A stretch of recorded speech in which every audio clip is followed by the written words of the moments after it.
ETFs are created to track an index, right? And that index is the benchmark that I'm talking about. So you look at the objective behind the ETF. So all the different ETFs are created for specific purposes. There are ETFs that are just created to focus on companies that offer the best dividends in the world. There are ETFs that are focused on just the mining sector or the fourth industrial revolution.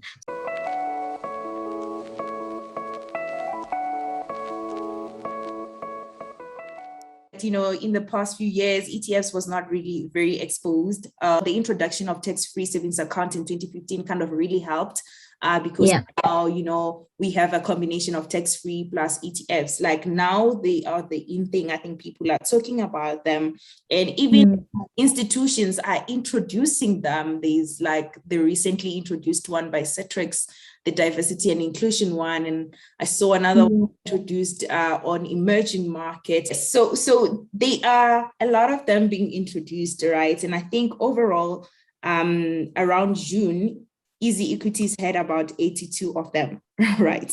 And I think they currently have about 84 because yes, somewhere on the 80s. That's a lot of ETFs. It's a lot of ETFs, and behind each one of them, obviously, there is a manager of that who goes and do the research. So you could be tempted to go for all of them. What are some of the things that you think you need to look for when you're choosing an ETF or an ETF that is good for you? With so many that are out there, like maybe you might need to narrow them down to what are some of the things that you think, one can look at for them to kind of get to the right one for them? So you're right. There's so many ETFs out there, and you can really, really get analysis paralysis if you to sit down and try and analyze all of them. Like I love ETFs and I've read about most of them. So I know that it can be really, really overwhelming, trying to pick the one that aligns with like your investment strategy and the one that you think you stand to gain more from.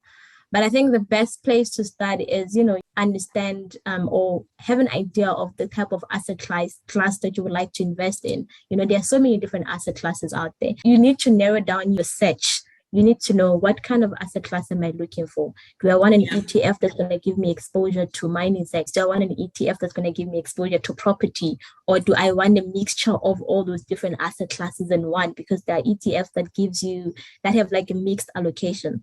So you need to have, you need to know which kind of asset class you want to focus on.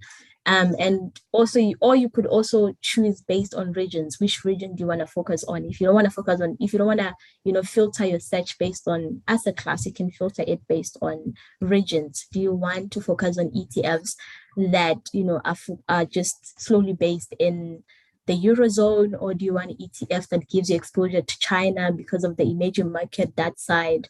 Or do you want ETFs that are focused on the US because it's mainly developed markets, or do you want ETFs that are focused on the South African side of things? So you need to know what type of ETFs are you looking for?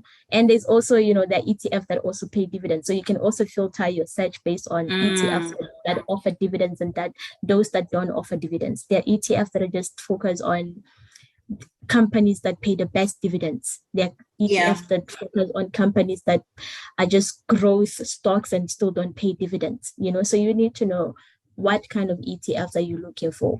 And once you have that narrowed down, then you need to figure out which ETFs actually offer, or which ETF providers rather offer that kind of ETFs. So if, say for instance, right, you go on the Easy ETF Finder, which is like a tool that Easy Equities has that allows you to compare different ETFs, and you can filter them based on all these different classes or regions or dividends. So the ETFs are created to track an index.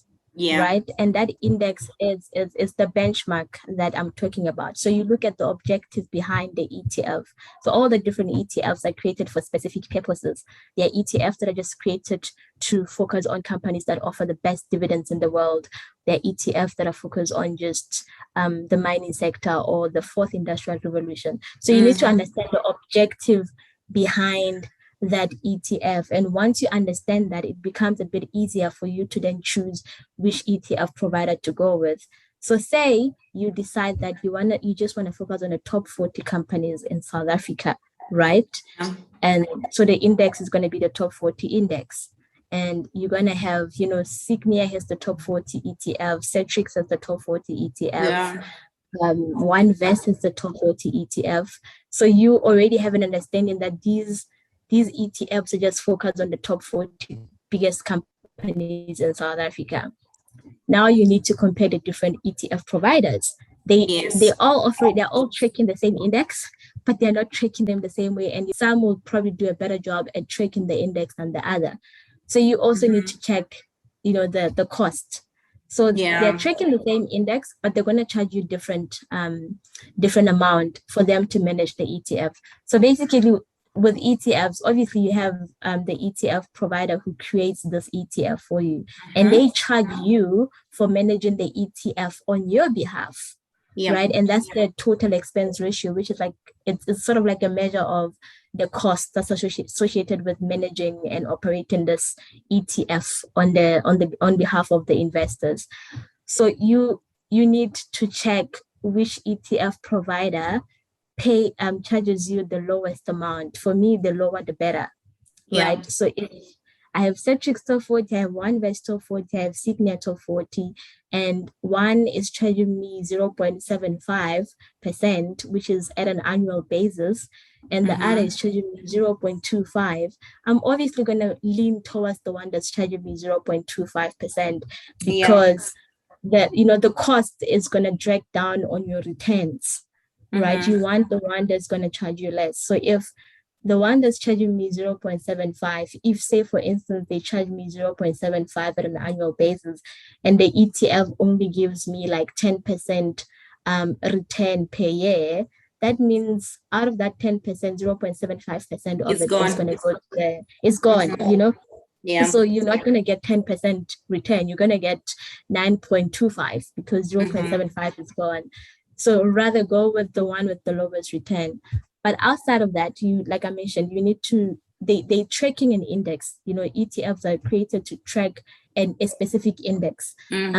So there's something called the tracking difference, which shows you how the ETFs performing in comparison to its benchmark. Its benchmark will be the index fund. So say for instance, it will be how the top 40, Cetrix top 40 is performing in comparison to the top 40 index.